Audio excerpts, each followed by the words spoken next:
દર્શક મિત્રો, મહામંથન મંતવ્ય ન્યૂઝમાં આપનું સ્વાગત છે।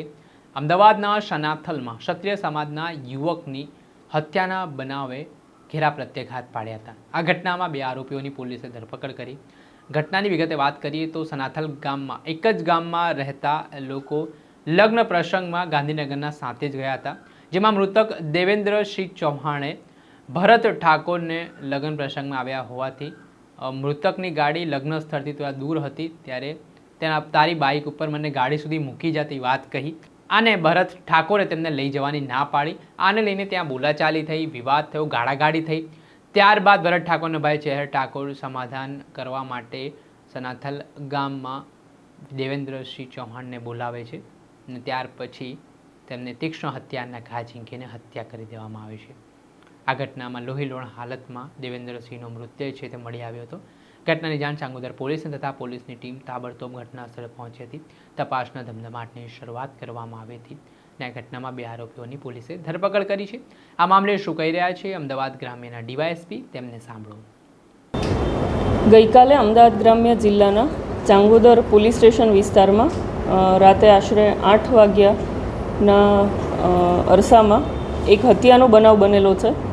આ હત્યાના બનાવની સમગ્ર હકીકત એવી છે, સનાથલ ગામ ખાતે રહેતા દેવેન્દ્રસિંહ ચૌહાણ અને સનાથલ ગામમાં જ રહેતા ચેહર ઠાકોર અને ભરત ઠાકોર, તેની સાથે તેમને સાતે જ ગામ ખાતે બોલાચાલી થયેલી હતી અને ત્યારબાદ સાંજના સમયે ચેહર ઠાકોર છે તેણે દેવેન્દ્રસિંહ ચૌહાણને તે બોલાચાલી બાબતે સમાધાન કરવા માટે બોલાવેલ હતા અને દેવેન્દ્રસિંહ ચૌહાણ જે છે તેની સાથે તેના અન્ય 3 મિત્રોને લઈને સવારે જે બોલાચાલી થઈ હતી તે બાબતે સમાધાન કરવા ભરત ઠાકોરના ઘરે ગયેલ હતા અને આ ઘરે ગયા એ વખતે ચેહર ઠાકોર, તેના ભાઈ ભરત ઠાકોર, બંનેની પત્ની અને તેમના પિતા જે છે બાબુ ઠાકોર, આ પાંચેય એકસમ થઈને દેવેન્દ્ર ચૌહાણને શરીરના અલગ અલગ ભાગે છરીના ઘા મારીને હત્યા નિપજાવેલ છે।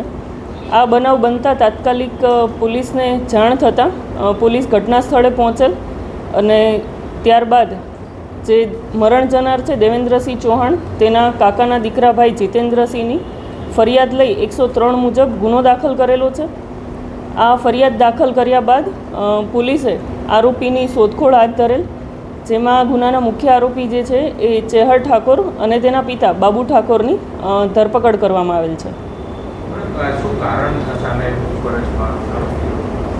આ જે સમગ્ર બનાવ છે તે સવારે સાતે જ એક લગ્ન પ્રસંગે ભરત ઠાકોર ગયેલ હતા અને દેવેન્દ્ર ચૌહાણ જે છે તેના મિત્ર કરણ ઠાકોર સાથે તે પણ એ લગ્ન પ્રસંગમાં ગયેલ હતા।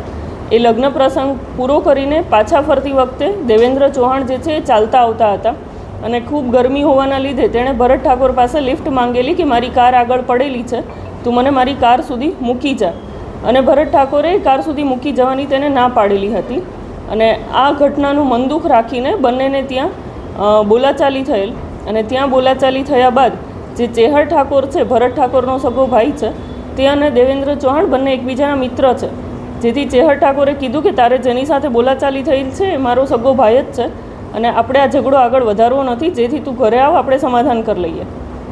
આ બનાવ બાબતે સમાધાન કરવા દેવેન્દ્ર ચૌહાણ જતાં ત્યાં તેની હત્યા નિપજાવવામાં આવેલ છે। છરીના ઘા મારીને હત્યા કરવામાં આવેલ છે અને આ જે છરી છે એ પણ પોલીસે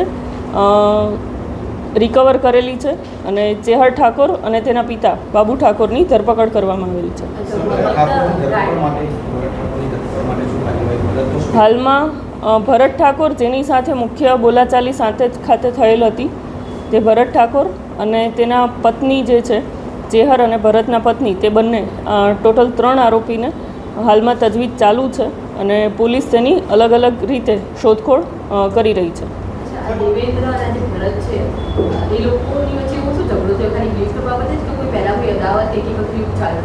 ના, દેવેન્દ્ર અને ભરત જે છે એ પહેલાં અગાઉથી એકબીજાને ઓળખતા ન હતા, એટલે તેમને લિફ્ટ બાબતે જ બોલાચાલી થયેલ હતી અને ત્યારબાદ મેં કીધું એમ ચેહર અને દેવેન્દ્ર એકબીજાના મિત્ર હતા, એટલે ચેહરે વચ્ચે મધ્યસ્થી કરીને દેવેન્દ્રને તેના ઘરે સમાધાન માટે બોલાવેલ હતો।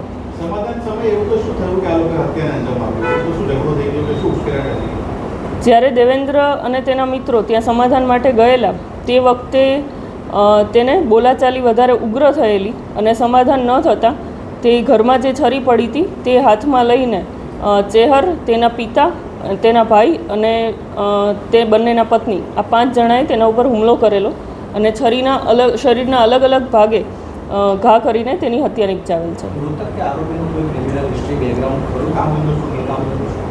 જે મૃતક છે તેને અગાઉ તેના ઉપર એક હત્યાનો ગુનો નોંધવામાં આવેલ છે અને જે આરોપી છે ચેહર ઠાકોર અને તેના પિતા જે છે બાબુ ઠાકોર તેના ઉપર અગાઉ મારામારીના ગુના દાખલ થયેલા છે.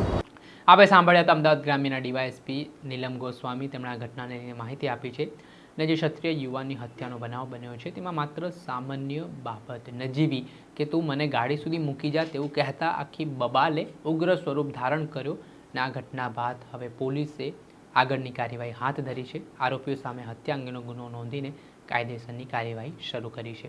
દર્શક મિત્રો, આવા જ વિડીયો જોવા માટે મહામંથન મંતવ્ય ન્યૂઝ જોતા રહો.